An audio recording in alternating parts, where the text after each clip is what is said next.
Hello everyone, welcome to my channel. मैं हूं आपकी होस्ट रश्मि। आज मैं आपको इस खूबसूरत से बैम्बू प्लांट के बारे में बताऊंगी। ये ऐसा प्लांट है जो आप इंडोर भी रख सकते हैं, आउटडोर भी रख सकते हैं। बेसिकली इसका नाम बुद्धा बेली बैम्बू है और आज इसकी केयर टिप्स के बारे में जानेंगे। आप लोग यहाँ देखें, ये बुद्धा बेली बैम्बू प्लांट है और इसका नाम इसलिए ये पड़ा है कि आप इसके इस खूबसूरत नोट्स को देख सकते हैं कि कैसे उभरे उभरे हैं और बहुत ही सुंदर दिखते हैं। ये जो इंटर नोड है इसका कितना खूबसूरती के साथ बना हुआ है, इसलिए ये बैम्बू की और जो दूसरी वैरायटीज़ है उससे थोड़ा सा अलग है।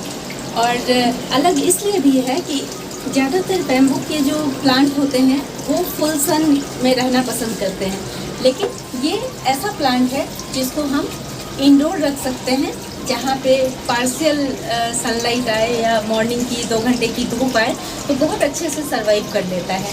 और आप देखें, ये मेरी हाइट देखें कि ये कितना बड़ा प्लांट है।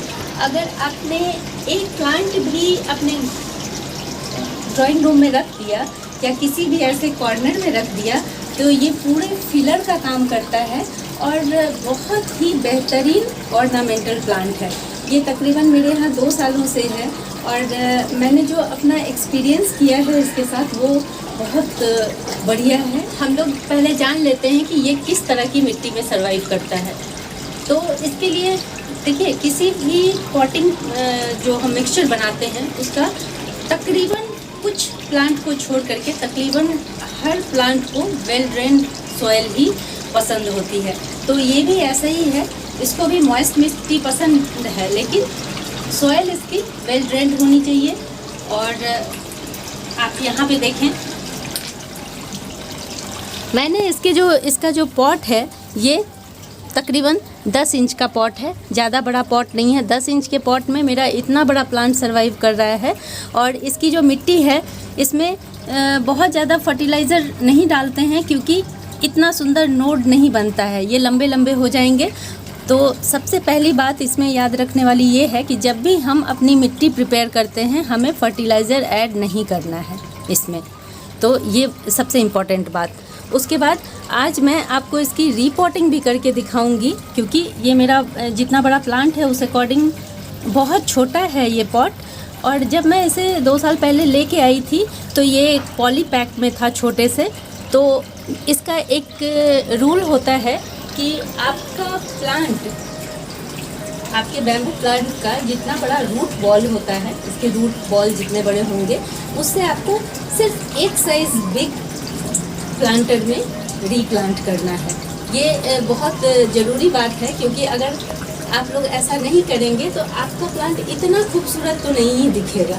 तो अभी मैं आज रिपोर्टिंग करके दिखाऊंगी आप लोगों को। जनरली कोई भी बैम्बू की जो वैरायटी होती है तो आप जब लेके उसे आते हैं वो फुल सन का ही प्लांट होता है, लेकिन इस प्लांट की जो खासियत है कि हम इसे इंडोर रख सकते हैं। तो इसके लिए इसे बस 2 घंटे मॉर्निंग सन की ज़रूरत होती है और मैं इसे अपने बालकनी में रखती हूँ। यहाँ मेरे यहाँ 4 घंटे की धूप आती है तो, और मेरे यहाँ बड़े बड़े प्लांट भी लगे हुए हैं, तो आप समझें कि इसे ठंड के ही धूप की रोशनी मिलती है। इसका मतलब ये है कि आप अगर इसे पार्शियल सनलाइट में रखेंगे तो भी ये बहुत अच्छा ग्रो होगा। एक यहाँ या फिर ड्राइंग रूम में अगर आपकी इस तरह की खिड़की है, इस तरह जो आप खिड़की देख रहे हैं इसके जस्ट पीछे अगर मैं इसको रखती हूँ, मैं बीच बीच में इसे ले जाती हूँ अपने ड्राइंग रूम में, जो आप देखेंगे मेरी फिशेस वाली जो DIY की वीडियो है उसमें आप इसे देख सकते हैं। ये मेरे ड्राइंग रूम में रखा हुआ है। किसी मेरे एक व्यूअर ने ये भी बोला था कि क्या ये प्लांट आर्टिफिशियल है, तो मैं मन ही मन हंसी भी थी और मैंने सोचा था कि मैं आप लोगों को ज़रूर बताऊँगी कि ये बिल्कुल लाइव प्लांट है, कोई आर्टिफिशियल नहीं है। किसी भी प्लांट को थ्राइव करने में जो इम्पॉर्टेंट रोल होता है वो सबसे ज़्यादा वाटरिंग का भी होता है। हमें लगता है कि सब प्लांट को वाटर दे देना है, बस हो गया हमारा काम। ऐसा बिल्कुल भी नहीं होता, क्योंकि हमें इसके कैरेक्टर को जानना बहुत इम्पॉर्टेंट होता है कि ये किस तरह का। देखिए, जिन भी प्लांट्स की पत्तियाँ कुछ इस तरह की हों, जैसे आप देखें ये कितनी कड़क है, इसमें मॉइस्चर नहीं है, जैसे आपका पाम हो गया और ये बैम्बू की वैरायटी हो गई, ये सब ऐसे प्लांट हैं जिनके स्टेम भी आप देखेंगे बड़े हार्ड से, मतलब स्मूथनेस नहीं होती, मॉइस्चर नहीं होता। तो ऐसे प्लांट में आपको समझ जाना है कि पानी एक निश्चित मात्रा में ही देना है, नहीं तो फिर पीली पड़ने लगेंगी पत्तियाँ। जैसे कि हम जानते हैं कि जैसे हमारी जो पाम की वैरायटी होती है उसमें भी जब हम ज़्यादा पानी देते हैं, ओवर वाटरिंग या अंडर वाटरिंग करते हैं, तो इसकी टिप्स जो होती हैं वो ब्राउन होने लगती हैं। तो आपको ये अंदाज़ा रखना है कि जब भी आप देखें कि आपकी टिप्स ब्राउन हो रही है तो आपको समझ लेना है कि आप कुछ तो कर रहे हैं, आपका पानी प्रॉपर नहीं है, या तो आप अंडर वाटरिंग कर रहे हैं या आप ओवर वाटरिंग कर रहे हैं। तो इस चीज़ का बहुत ध्यान रखना है। जब तक टॉप सॉइल नहीं इसकी सूख जाए तब तक इसको पानी नहीं देना है। बैम्बू प्लांट को बहुत ज़्यादा फर्टिलाइज़र की ज़रूरत नहीं होती। अगर आप बहुत ज़्यादा फर्टिलाइज़र देंगे तो उससे क्या होगा वो मैं आपको बता देती हूँ। आप इसके जो नोड एरिया देख रहे हैं, ये सुंदर और फूला हुआ बनने की जगह ये लंबे लंबे हो जाएंगे। तो लंबा हो जाएगा तो इसकी खूबसूरती ही ख़त्म हो जाएगी। मेन इस बैम्बू प्लांट का अट्रैक्शन ही यही है कि इसके नोड एरिया देखिए कितने खूबसूरत हैं। तो बाकी तो जो लीव्स हैं वो आम बैम्बू प्लांट की तरह ही हैं। हम इसकी खूबसूरती के लिए ही, इस नोड्स की खूबसूरती के लिए ही इसे रखते हैं।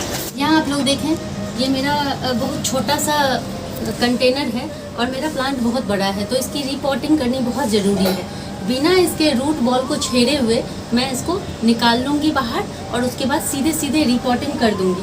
अगर आप लोग के पास कोई प्लांट है तो मैं आप लोगों से कहना चाहती हूँ कि इस वक्त गर्मी के टाइम में प्लीज़ आप लोग रिपोर्टिंग ना करें, क्योंकि मैं थोड़ा करते करते मुझे हैबिट हो गई है, इसलिए मैं सक्सेसफुली इसे कर लेती हूँ। लेकिन आप लोग मानसून का ज़रूर वेट करें। मैं आप लोगों को दिखाने के लिए ये वीडियो बना रही हूँ, इसलिए मैं इसकी रिपोर्टिंग अभी कर रही हूँ, क्योंकि आप लोग कहते हैं कि करके दिखाया करें, इस वजह से। तो बस साइड से मिट्टी निकाल लेनी है और धीरे धीरे इस प्लांट को बाहर निकाल लेना है। ज़्यादा इसके रूट एरिया को बिल्कुल नहीं छेड़ना है।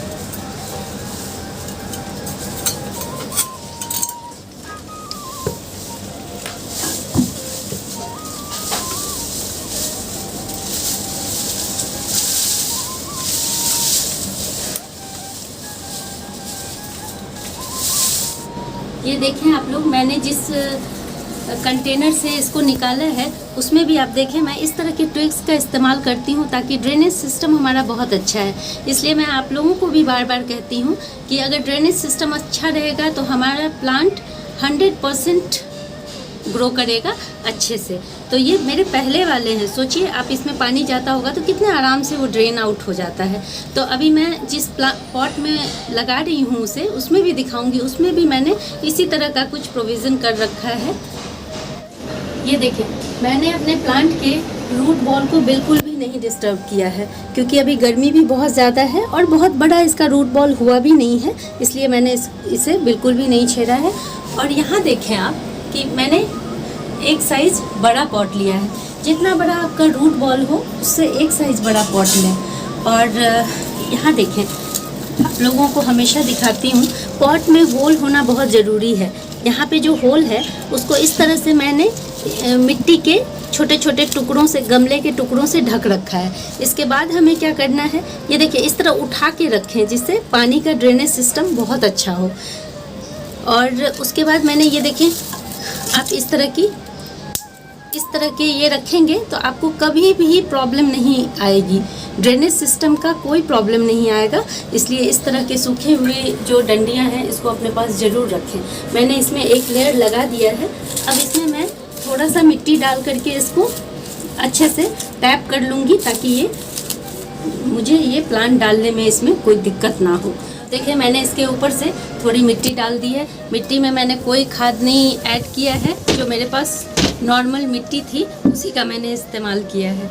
और इस तरह से इसको अच्छे से कर लेना है ताकि हमारी मिट्टी सेटल हो जाए।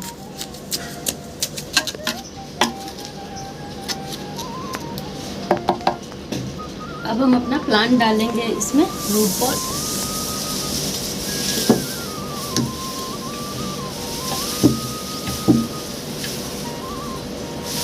अच्छे से सेटल कर दें पहले इसको सेंटर में रखते हुए।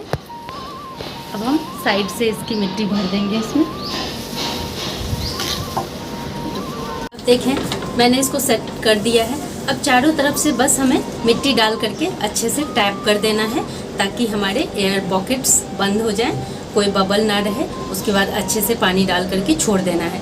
कोई फर्टिलाइज़र ऐड नहीं करना है। साल में सिर्फ एक बार स्प्रिंग के टाइम में हमें इसे काउडंग मैन्योर डालना है, स्लो रिलीज फर्टिलाइज़र डालना है, जिससे धीरे धीरे धीरे धीरे इसको एनर्जी मिलती रहे। नहीं तो आपका प्लांट बहुत तेज़ी से पत्ते निकालेगा और आपका ये नोट की खूबसूरती ख़त्म हो जाएगी। तो इसका ध्यान रखना है।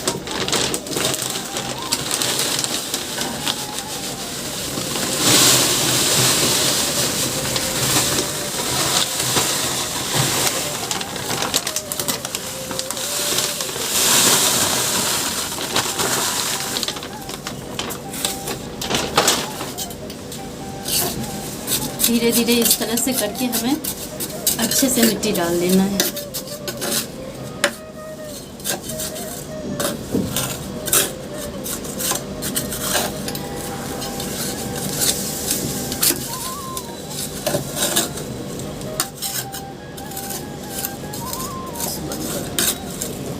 अब मैं इसमें अच्छे से वाटरिंग कर दूंगी, पूरा मॉइस्ट कर दूंगी। उसके बाद मैं नेक्स्ट डे अब 2-3 दिन इसमें बिल्कुल पानी नहीं डालूंगी जब तक कि ये टॉप सॉइल हमारा इस तरह से सूख ना जाए। और एक और इस प्लांट के बारे में बात बता दूं कि जैसे ही अभी नवंबर का मंथ आता है उसके बाद से इसके ये लीफ गिरने शुरू हो जाएंगे और पूरी तरह आपका प्लांट डोरमेंसी में चला जाएगा। बस 2-4 लीफ ही बचे रहेंगे। मैं एक छोटा सा क्लिप डाल दूंगी इसका कि ये डोरमेंसी पीरियड में कैसा दिखता है।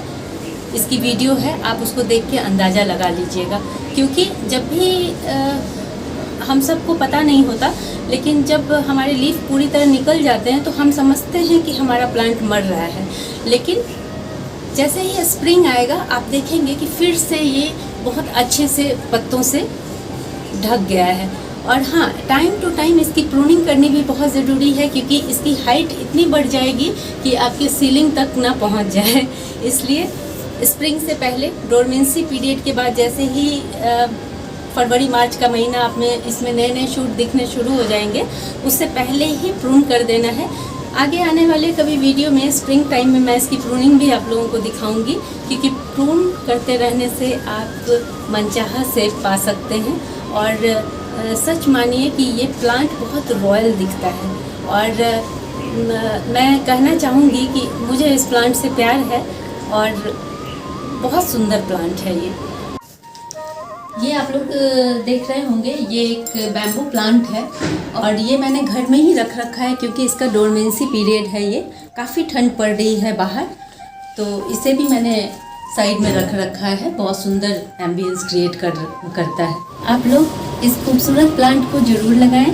इसकी बोनसाई भी बनती है, तो जो बोनसाई के शौकीन हैं वो भी इस प्लांट को लगा सकते हैं। बहुत ही खूबसूरत प्लांट है। अगर आप लोगों को मेरी ये इन्फॉर्मेशन अच्छी लगी हो तो प्लीज़ इसे लाइक, शेयर एंड सब्सक्राइब करना ना भूलें। बेल बटन को ज़रूर दबाएं। Leave nature, love nature. Thank you.